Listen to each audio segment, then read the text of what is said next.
দেখুন, ছোট্ট একটি কাঠের টুকরা দিয়ে কিভাবে তরকারি রান্না করে দুইটি খুরসুন বানায়। এবারে তো ঢোকার সাথে সাথে দেখলাম যে অসংখ্য কাঠ রোদ্রে ফালায় রাখছে উঠানের ভিতরে। তখন একজনকে জিজ্ঞেস করলাম যে এই কাঠ দিয়ে কি হবে, এমনি ফালায় রাখছে কি জন্য? তখন একজন বললো যে ভাই এগুলো দিয়ে তরকারি রান্না করে খুরসুন বানাবে।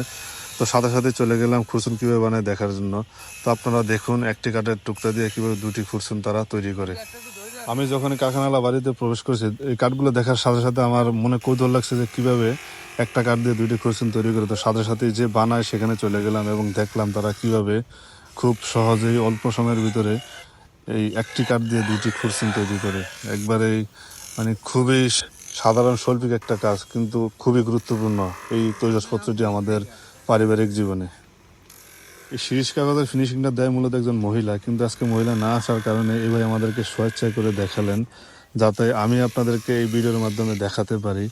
আসলে জিনিসটা ছোট্ট হলো, আমাদের দৈনন্দিন জীবনের কার্যক্রমের জন্য, বিশেষ করে তরকারি রান্না করার জন্য এই তৈজসপত্রটি খুবই গুরুত্বপূর্ণ ভূমিকা পালন করে। কারণ এই খুরসুন না হলে কিন্তু আমরা তরকারি ঠিকঠাক মতো রান্না করতে পারি না।